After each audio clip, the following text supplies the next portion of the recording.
Camera's on.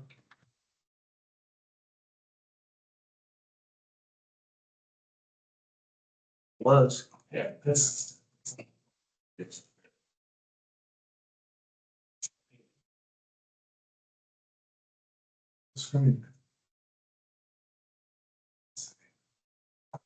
Good to go.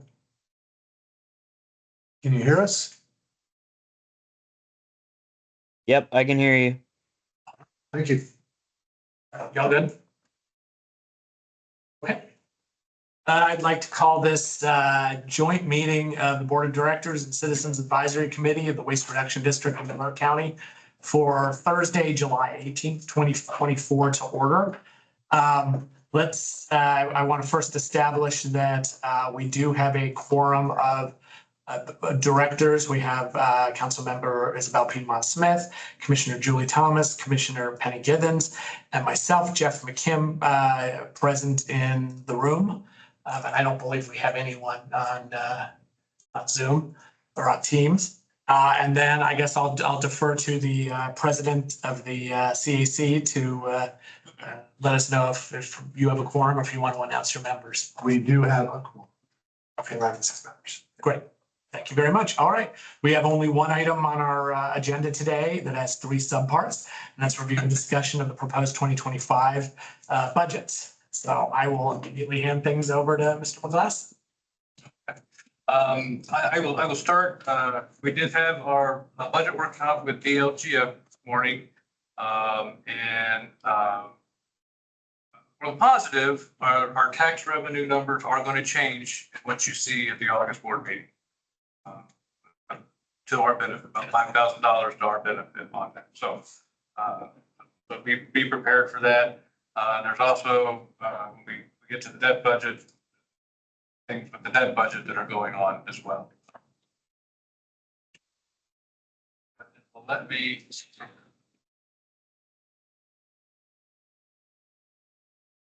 Hey, look at that. All right. It left me back where I did the last.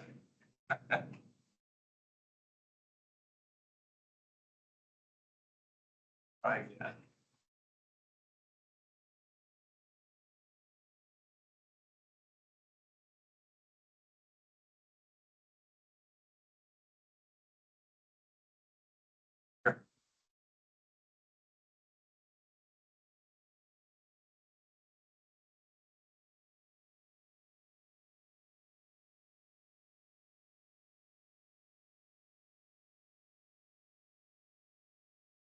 Okay.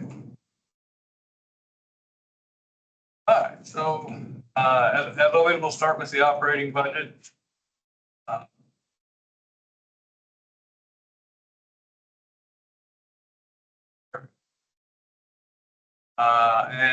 Just a general overview of the various categories within both the revenue and expense side of the budget. We'll go through on the next slides, in detail, those changes. Obviously, taxes increase predominantly due to the growth quotient. The big increase in other income is we're now budgeting for the interest that we get off of our bank accounts. Health services and the capital outlays we'll go through when we get to those sections of the presentation.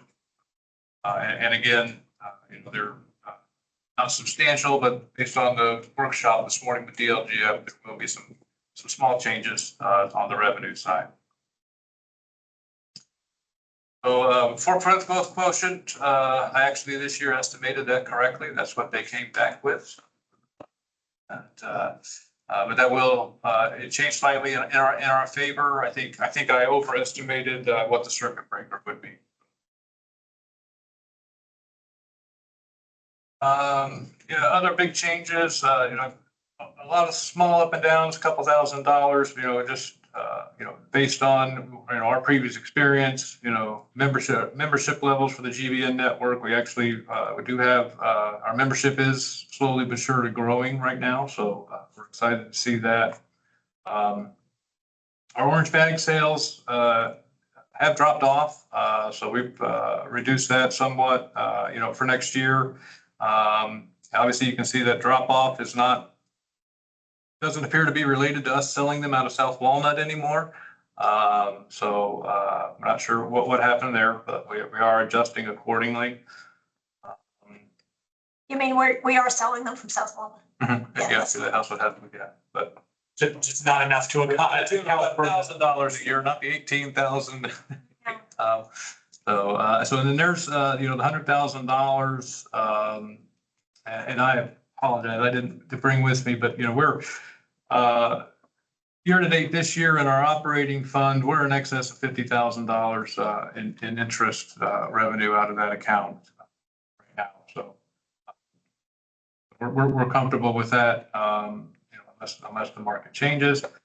And then we have to collect sales tax on the orange bags that we sell at South Walnut. So that's in there.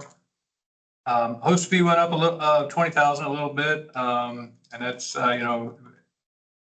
think we're at just 160,000. Well, I think at the end of May, we were like 154,000 on that host fee. And it makes sense. We have the second facility now, which is going to capture some Monroe County waste that was probably going out of county before, that we weren't getting that host fee on. So. I'm sorry, is it okay to interrupt? Yes, I would rather, let's do questions as we go. Just for our next board meeting, can we get a breakdown of the monthly host fee revenues? We used to get a chart, I don't know. Well, the chart is the expense side. The chart you get for Republic Services is the expense side. The cash flow statement would show by month host fee that was received. Now, Republic, when we did the new contract required quarterly payments. Rumpke is paying quarterly. Republic they've continued to pay monthly, just because that's how they've been doing it previously, and their preference was just not upset their system, just keep doing it that way, so allow them to continue that. So. I'd just like to see how much we're getting from each company. So if there's a way to present that information, I think that would be interesting. We should have that, so. Who was the insistent that we charge sales tax on the orange bags? Who what? Who insisted that we charge sales tax? State of Indiana. State. Stupid state. that Department of Revenue, Yeah. always on this first day.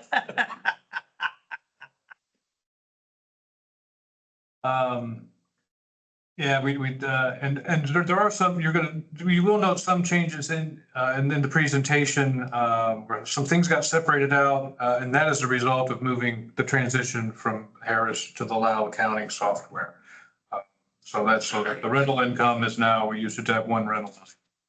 Now we have an admin rental line, which is the extension services leasing out half of our building, and then a landfill rental line, which is Vectren Gas Company. They pay us for underground storage.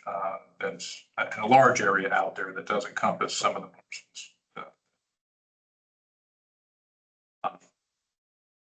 So, and all told in that, I would note we are seeing a $500 decrease in expected rental income.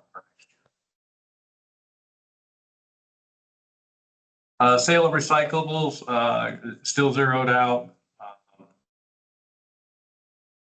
Getting the expense side and the disposal and the hauling costs, budgeting based on our current situation. We understand that the board is considering putting this out for proposal this fall. I'm not going to try to budget based on projections of what may or may not happen as a result of that. We'll deal with additional appropriations or excess funds if we need to as a result of that. Glass Arrows out, the new agreement with Rumpke, they don't pay us for the glass. You'll note when we get to on the expense side, the savings in the hauling is still a net positive for the district and doing it that way.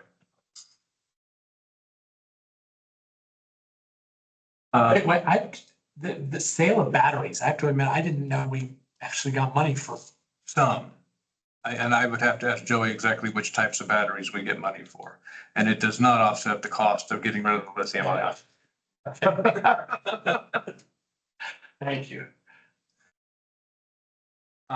Miscellaneous income, not something we normally budget for, and you'll see this on the expense side. We do have a proposal from One Sustainable Joe to continue and expand the Back to Earth apartment composting program. And the city has agreed to split that cost with us. So that is the city's half of that proposal.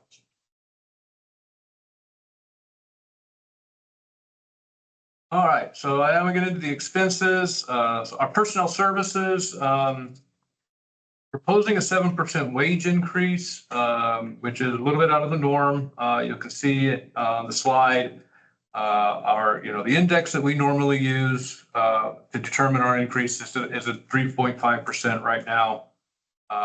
But you can look at some data from the Federal Reserve Bank of St. Louis on Midwest, cost of living necessities since January of 2020.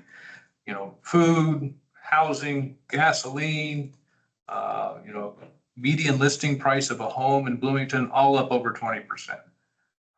We're trying to do a little something in there to help the employees, with cost of getting groceries, getting to and from work, paying their rent.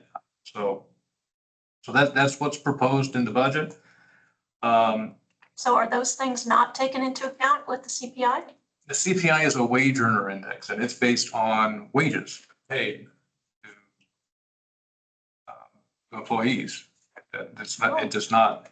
It's not a true cost of. It's not a true cost. Yeah, you hope that everybody is, doing their wages to help with inflation, but the wage increases never keep up with inflation. I have lived under the misassumption that consumer price index actually reflects consumer prices. Well, but this is for urban wage and clerical workers, so that is a wage index. Yeah, I was gonna say, the index the county uses is price. Although I agree, it does seem to not accurately reflect, it does not accurately reflect what people actually feel on the ground. Right. So What's the abbreviation for the one that the county uses? We just use Midwest. CPI. Not CPI. not specific to wage earners, okay? Yeah. So, hope the board will give consideration, to approving a budget that has that or a similar increase in it, for our employees. Health insurance, again, not increasing, as we indicated last year. That's a line that we've identified as something that significantly contributes to our annual reversions. So even though we do anticipate a premium increase in the 10% range, based on our current expenses, the budget that's there, we'll manage that without any problem. We're going to let that go as it is. We've also proposed increasing our retirement contribution from 11 to 12%.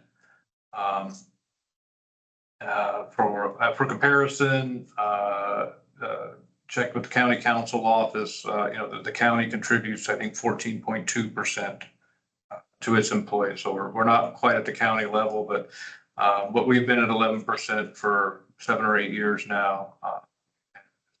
Something else we can do, for our employees is down the road when inflation will be more than it is now. The other change that's in there, the wages do budget 35 hours a week for our controller and our office manager. The controller currently works 30 hours a week. Office manager currently works 25 hours a week. That doesn't necessarily mean that we have to change those schedules to 35 hours a week. But it gives us the opportunity to do so, and based on, and I understanding that we're, going through a transition in our software, but based on the work that they're having to do now, wanted to at least have a cushion in there for for, the budget cycle for end of year stuff. When the current hours were a stretch, for those positions that have substantial duties related to those. But I would say that I think, I think the office manager probably should at least go to 30 hours a week. Where are they at now? How many hours? The office manager is at 25 and the controller is at 30.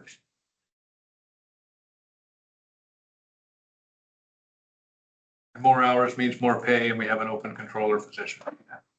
We're advertising for that because Kathy will be retiring in October. Are the your employees, are they considered to be in the caliber of county employees who can take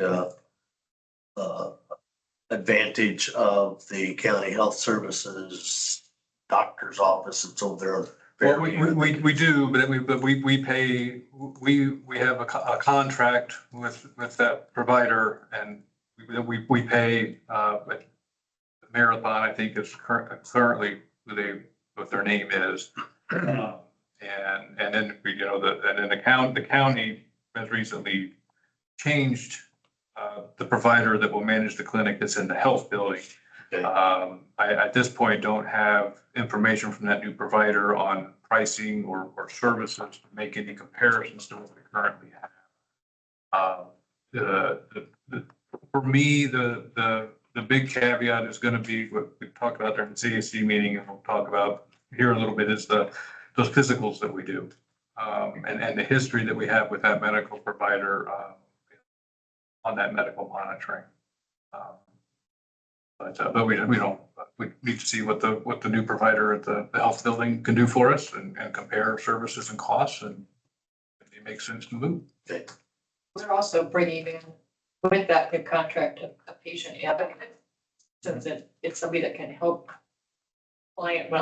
patients navigate other systems if needed. Okay. And there'll be virtual appointments available as well. So yeah, that's, and I just need to get the information, from that new provider, and so we can, draw some apples to apples comparisons and, figure out what we need to do. So there are your two wage lines with the 7% increase, in them. And I, hopefully in the packet, I did include, the departmental breakdown for the budget. And if not, I apologize. It was in the board meeting packet for July, and it will be in the board meeting packet for August, but. It was in there. Okay, but yeah, so if you want to see specific positions, at least on the salary side, specific positions and what that means for annual salaries, that is in that department budget breakdown. Can I follow up on the salary, cost of living increase? I don't have an issue with actually giving people 7% cost of living increase. I think that's reasonable. However, what I actually have an issue with is just basing it on, okay, the CPIW went to 3.5%, and then these other things increased a lot more, so let's tack on another 2.5%. Like, that seems kind of, or 3.5%, sorry, how did you do that? That seems kind of random to me. And is that a bad precedent to set? Say, let's do it. I mean, they're certainly for the data that I pulled from the St. Louis Federal Reserve Bank. There's more data out there by the space constraints. I picked, things that food, gas, housing. There are things that we all have to deal with, every day. But there's more data out there that is in a similar range of percentage of gas. That's kind of the outlier, and it's way up there. But the 20 plus or minus % range, and I can certainly provide more data on that. I don't know. It's using that data. Yeah, I'm wondering, is there a formula that you're using to say, okay, these things increased 25, 26%, 40%? Yeah. How much more have your groceries cost you in the last year. I don't deny that it's been a lot. I'm No. just saying that No, taking that, if you're asking if I have some algorithm or formula where I start plugging these percentages in and it comes out with, spits out no. It was just for the purposes of putting a first draft of a budget proposal together, it was just kind of let me throw something at the wall and see what sticks with the board. Well, and we discussed this a little bit at the executive committee meeting as well. In fact, you started out with a much lower bogey, I believe. Mhm. And we recommended that he increase it. And I think you wanted to increase it as well. For Yeah. employees. You know, is there a magic number or an objective number? I don't know how I mean, the CPI is the most objective, but it just doesn't seem to match people's realities. So what you pick is going to be a compromise between, you know, what employees want and what we can actually afford as far as the revenues go. And that, yeah, and what we can afford, I would, note, and we kind of glossed over on that, in that first slide, as presented right here, this is $125,000 deficit budget. But we'll get into, when we get into that's, we have $127,000 proposed capital outlays that are computers and 2 trucks are going to happen one time. Not going to be recurring expenses for us, and that is your deficit. But it is still a deficit budget, and can't ignore that fact. But it's not a deficit because of things that are going to be recurring expenses for us. But I could certainly, look at,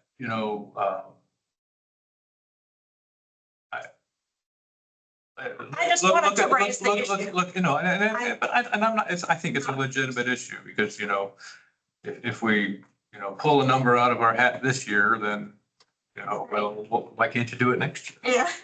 In your budgeting process, do you not have, monies that you set aside that you just put in the bank for expenses like the computers, expenses like the trucks that come up once every 10 to 20 years? Well, I mean, the way that works, and it depends on what you're talking about. We have a separate fund called a cumulative capital fund that we could every year have money budgeted, identified to roll into that fund at the end of the year. We historically have not done that. But we do have that fund in existence, and it's got about a $45,000 balance in it right now. Why have we not done that? Well, because It that makes sense. to can't me. buy a computer out of that fund. I'm not even sure you can buy vehicles out of it. I think it's specific to land and buildings. Okay, all right. But we do have that for those types of purchases. But my understanding is, we would not be able to use monies out of that fund to buy a vehicle or to buy a computer or a new Bobcat. Can't we create a money fund line for that type of expenditures? Expenditures. I honestly don't have that answer. I mean, certainly it's something to investigate beyond the case of capital.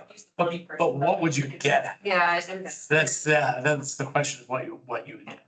I mean, you already, it's not like the district doesn't have the cash. The district has the cash in the bank.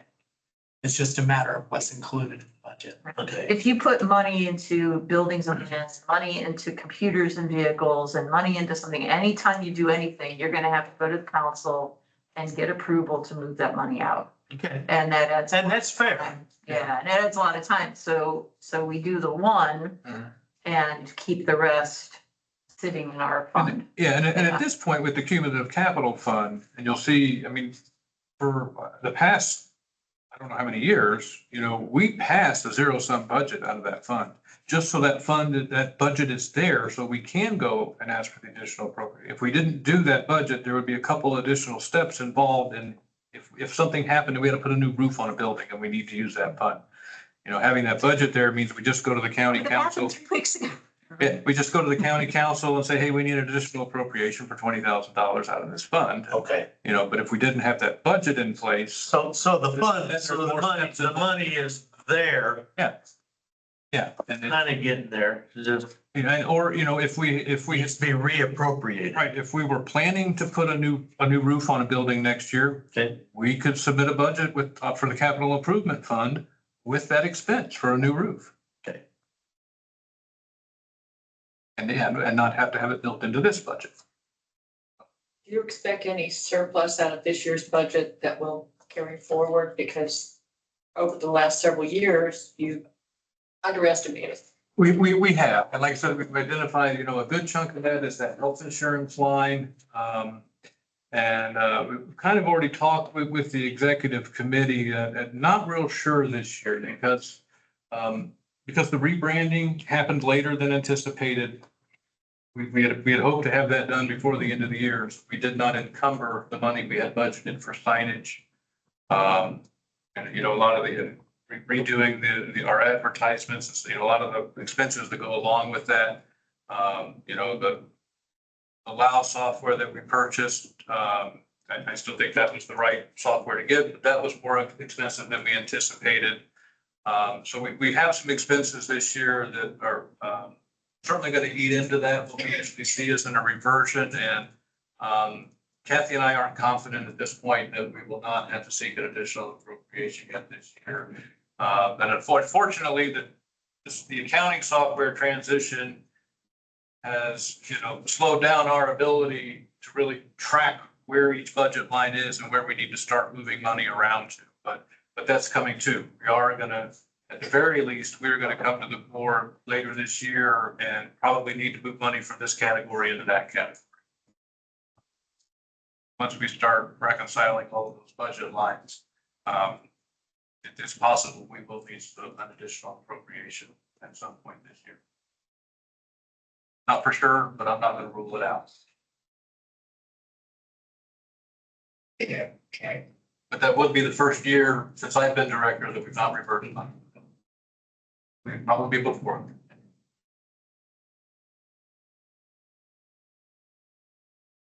I'm sorry, any other? Did you have? Okay.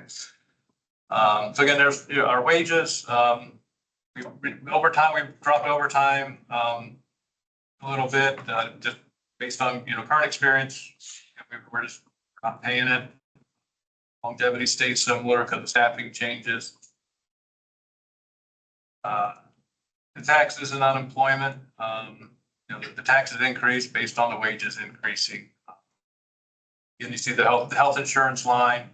The $7,000 decrease is separating one of the software change results where we're separating out the money that we annually contribute to those employees that have a health savings account into that account.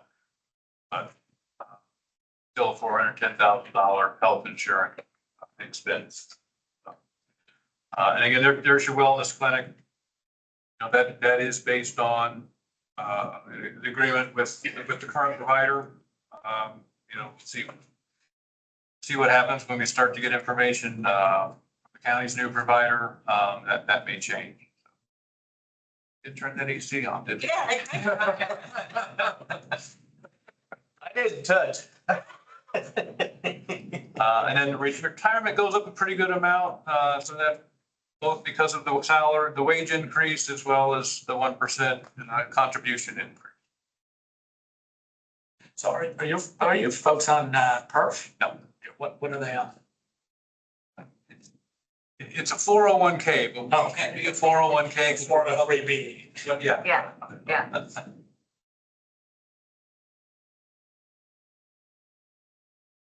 So in supplies, a couple of significant changes in this category, but by and large, things stay relatively the same. Increase in general operating supplies, predominantly due to the material cost increases, supply cost increases. So the other supplies, that increase is not sufficient to cover the reasons in there. We did make some reductions, but we have some clients that are requesting a different size toter than we currently have to offer.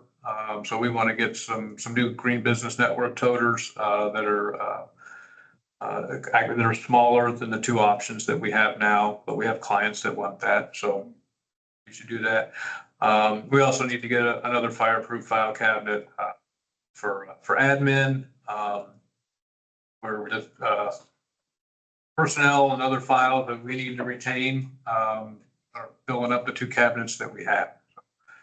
And those need to be retained in paper form. Well, sidebar on that note.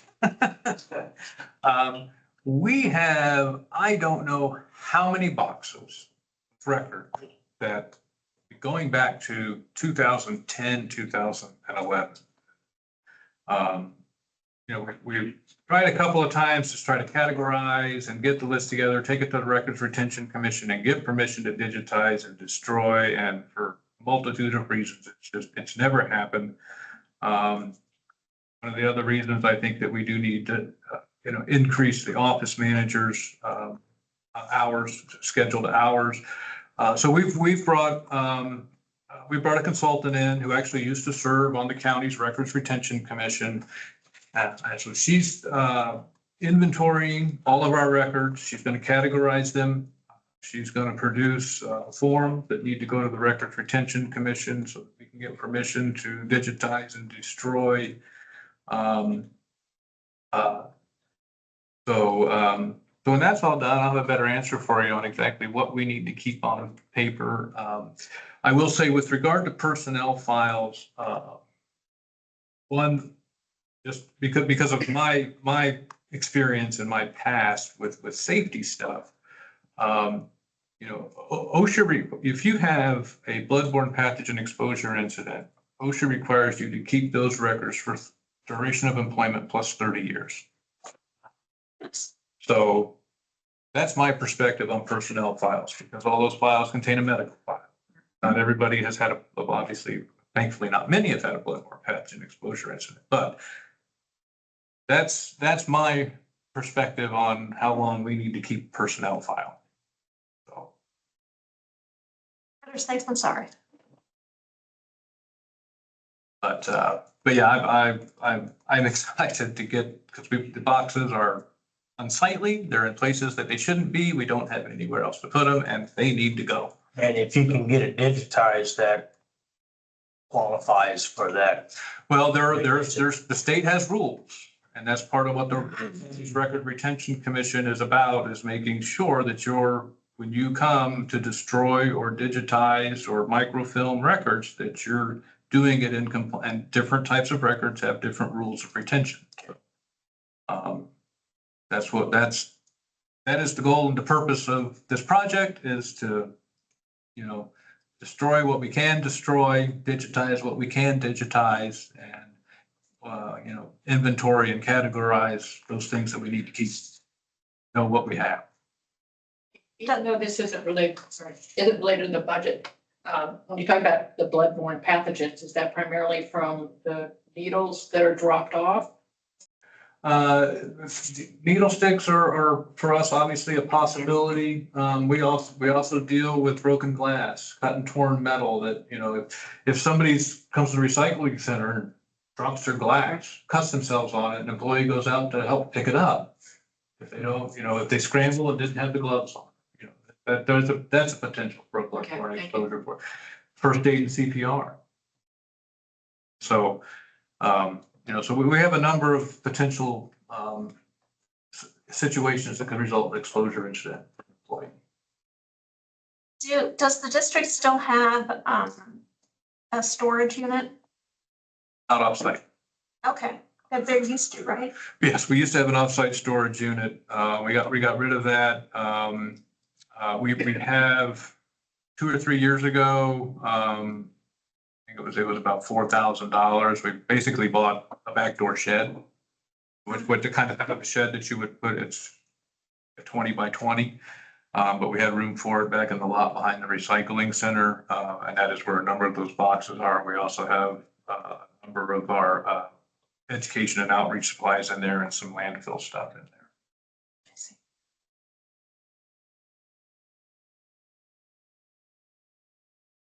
And then the big one here is the contractual price increase on the orange bags.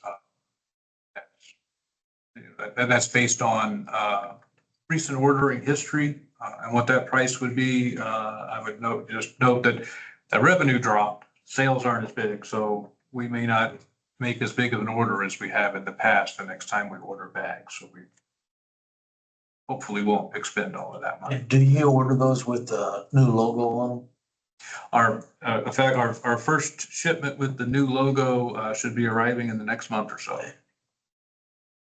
So I hope that the reduction in orange bag purchases is because people are recycling more. I guess we don't have the fine grained data to be able. I mean, yeah, all we have is the data from our facilities, but we could certainly crunch numbers and look at our, recycling. Composting. And the trash volume. Maybe they're figuring out a way to get more in the bag. At least for our facilities, we have the tonnage data for the orange bags, the bulky items, and all the recycling commodities. So we can crunch those numbers and see if we're seeing any trends. It would be useful to know if they are approximately the same time, if we're seeing increase in volume of or weight of recyclables versus a decrease of orange bags. And that's it. And that leaves out any composting people might be now doing that they weren't doing before in their Yes. backyard. Right. Yeah, that's an item. There are some things we aren't gonna be able to. Right, no. And, and composting is one that could potentially be a Pretty significant number because that's wet, Yep. heavy material. Mhm.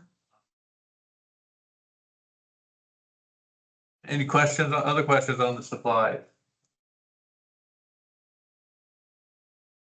Okay, so, services, there you can see in the consultant line, we have the Back to Earth continuation agreement. As noted, the proposal for that agreement is 25,500. That's us, the revenue from the city of Bloomington was 12,750.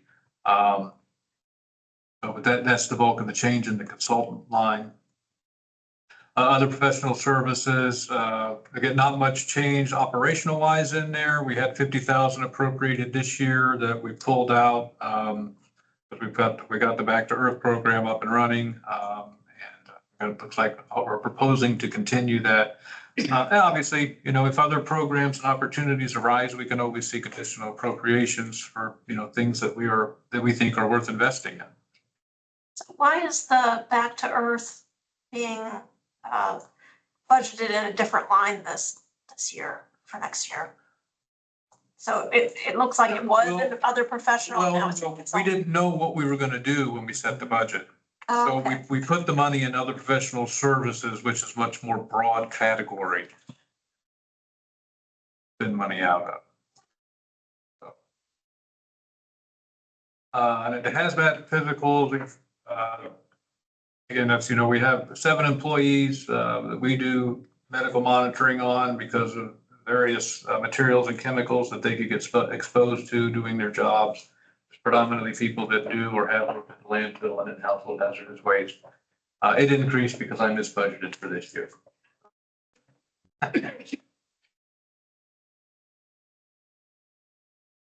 Professional social media dropped down a little bit, based on experience, and also I think what I forgot to note in there, I think we bumped that up for this year because, the rebrand with promoting rebranding, and we wanted to have more funds available at the beginning of the year for both advertising and, professional social media stuff to do our rebrand.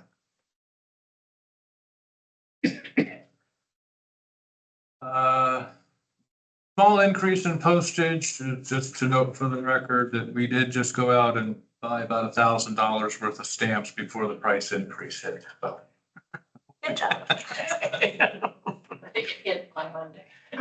so we got our forever stamps purchased before they went up in price, and that will negate some of what we might need to purchase next year. We do have a new internet service provider for admin. We switched carriers for our voice over internet. That part of that involved the new voice over internet provider, assuming our internet service providing as well. So not much of a change in the phone side of that. The big savings in that switch was in the internet service.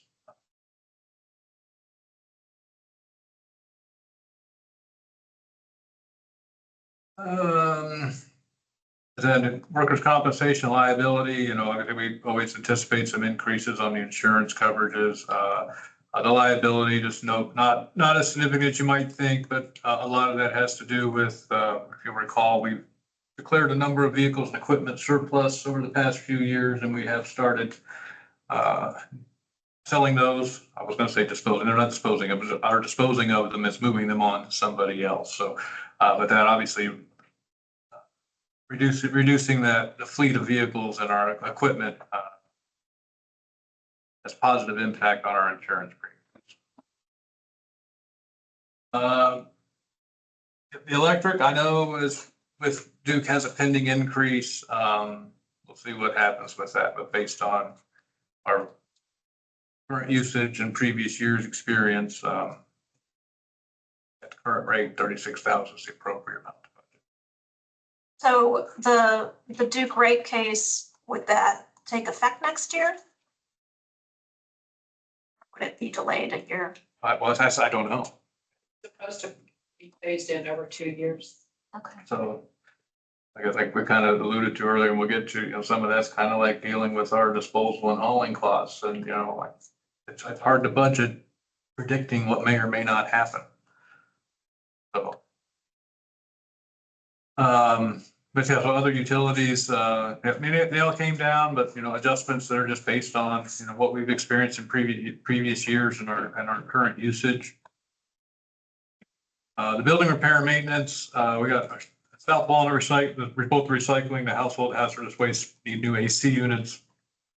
And we have some windows in the admin building that are gonna need to be repaired before we do a lot of damage. They'll get repaired sooner if we have more storms like we did a few weeks ago.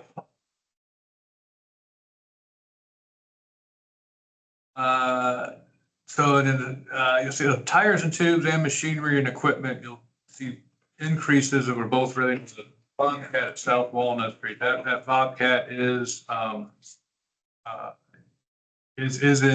and not in the best of shape, but because we're wanting to get the new trucks next year, we're going to try to ride one more year on that Bobcat and look to replace that in 2026. So the vehicle repair and maintenance does drop significantly. That is, of course, assuming the board approves the 2 new truck purchases. Otherwise, we're going to have to add a lot of money into repair and maintenance on our vehicles. Other repair and maintenance, I'm sorry, I forgot to put a reason in there, and that's just material and labor costs from the, you know, the vendors that we use for various repairs and services at our sites. Snow removal is a cost increase, and again, that's kind of a hit or miss one. The vendors told us that the costs are going to go up, but if it doesn't snow, we don't use them. The land rental, I'm sorry, I missed a 1 on that increase. That should be a $1,500 increase. That is all specific to the lease for the Bethel Lane site, and there's a 5% annual contractual increase in that. So the number you have listed for proposed budget is wrong. Because you have 9,500 and then 10,000. So you're saying it should be 1,500 instead of, should be 11,000. Is that what you're saying? No, I looked at it wrong. It's okay the way it is? Is that what you're Is it? I think that is right. The 10,000 is right.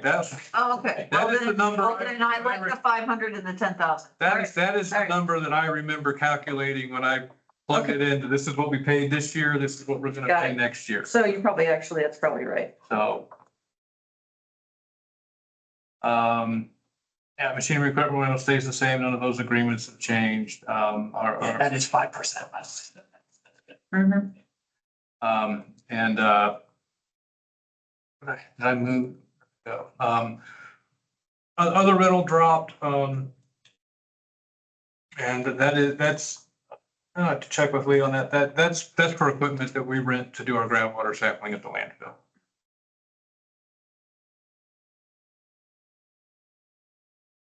So the banking fees are going up. The bulk of that is the credit cards, like taking credit cards at the household hazardous waste. But but part of it is also German American is assessing us a something treasury fee. I forget exactly what they call it.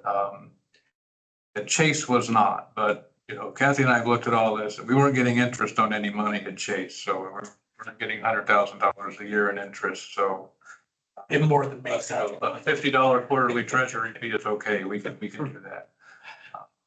It's just a fee to use their machine. Run the credit cards. Well, that's part of that $1,500 increase is the credit card. The other part of it are these treasury management fees. That's what it is. That's what they call. It's just a bank fee. Yeah. Yeah. They don't need a reason, they just, Yeah. We're gonna look at this, we're gonna call it a treasury fee. exactly. Yeah. Dues and subscriptions are going up. We do have a couple more organizations that we've joined. If you would go in, Waste Reduction Specialist started. She found that the GBIN, the Green Business Engagement National Network, that we joined, which is an organization of both private and not-for-profit public entities that do what we envisioned that job doing. So we want to keep her in touch with them and networking with them. Training and education is coming down, based on what we anticipate our needs are. Because of my OSHA certifications and my history with safety, I do the bulk of our OSHA trainings. We don't pay outside people to come in and do those, so it helps offset a lot of that cost. Let's see. So 10,000 up in HHW. And that's just based on what we've been experiencing and the volumes that we're seeing. Electronics disposal, we're leaving the same. I would note that's one that the vendor that we use is not real consistent with their billing. We actually just, and I forget how much it was. They just billed us for December, January, February, and March a month or so ago. And that's probably the first invoice we've received from them in a year. Wow. So we budget based on volumes that we see and what our contract with them is. And and then we get into the other collection disposal, and I'll skip Prion and do the hauling, and you see those decreases. And again, that's the collection disposal is based on volumes that we're seeing. We don't know what's going to happen with an RFP being issued and what may come of that. So we're budgeting based on our current contractual obligations. And then the hauling contracts, some of that's volume, some of that I'm going to give Joey Long some credit here. He is really reinforcing with our recycling center operators how frequently they're calling in boxes and, making sure that, we're hauling a decent amount that, we shouldn't be hauling, a box of glass that has 1 ton. We shouldn't be hauling a trash compactor that only has 1.5 tons in it. So he's really reinforcing that change. And we've also at South Walnut, we've done some consolidation of paper, but mixed paper. We're no longer doing that in separate loads. That's all going in one box.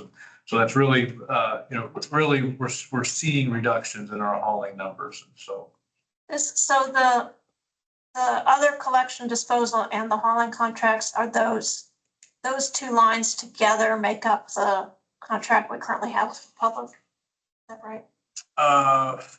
And the recycling fees, which is on the next slide. Oh, okay. And I just want to remind everybody that we're going to lose our quorum in 9 minutes.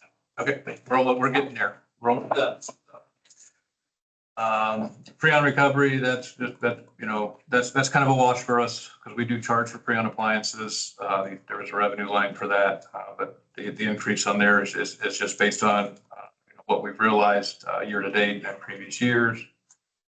The glass hauling, that's again not hauling to Indianapolis anymore, and some of the changes that Joey's been making. Recycling fees decreased, again, based on what we've realized year to date and in recent years.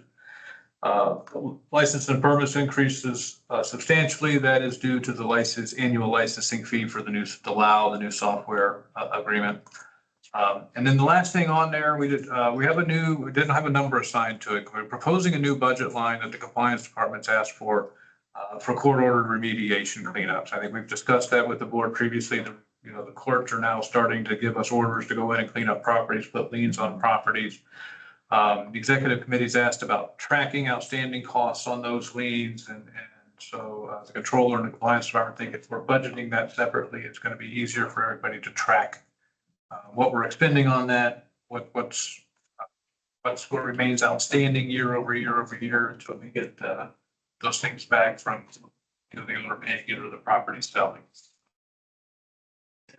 And when you put a lien on something, that is gonna go through the recorder's office, correct? Yes, yeah, it's all done, yeah.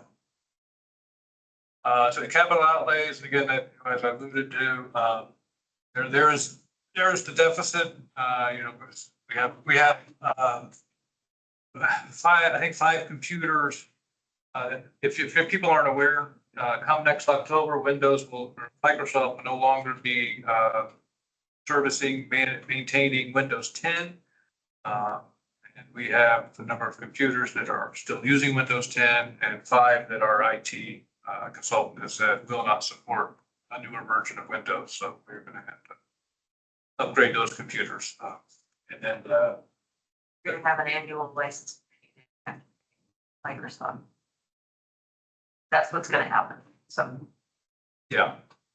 Well, we already do, and that's in that, Right. for a few But it's years, gonna because we've get- been doing all those 360 More because users. of Windows. yeah, So, and then the two new GBN trucks, I would note that that's based on, we currently have $55,000 some dollar, both from a local dealer per truck. So that's what that 120,000 is based on. That's 2 new trucks replacing 2 old trucks. 2 new box trucks replacing the 2 GBN trucks. 26,000 pound. They're under CDL license requirements, which I think is 22,000. So these trucks do not require a CDL license to operate. That's intentionally done. You require a chauffeur's license, and they go for 16,000. Well, for hire endorsements, what they call it. Okay. So there is that. The debt service, this is going to change. After the meeting with DLGF, because of the loan that we made and needing to repay that loan back to the operating fund. So I have new numbers on that, and it's, I think for next year, it's about $9,000. It's going to show a $9,000 surplus after we pay the debt payments. And then the capital, again, the balance changes because it's an interest-bearing account, but we are not budgeting for any revenues or expenses out of that fund or out of that fund. So there's your budget, your 3 budget. And your intention is to have the board vote for the county council at the next board meeting. That historically, that is what we have done. If we don't do that, other things are going to change. I would request the board call a special meeting later in August to do it. If we wait till our September meeting, getting everything turned around and submitted to the council office in time and verify their deadlines is really hard on staff. I think we should just encourage other board members who aren't here to watch this video, and then ask you any questions. Here to make any recommendations. Yeah, I've opened the calls or emails, with questions in advance of board meetings. If anybody has anything, yeah. Have we not gotten our June tax revenues yet? Yeah, we did. Okay, because I looked at, It was in the July packet, but we didn't have a meeting. Somebody There would we have go. Some people were out of the country.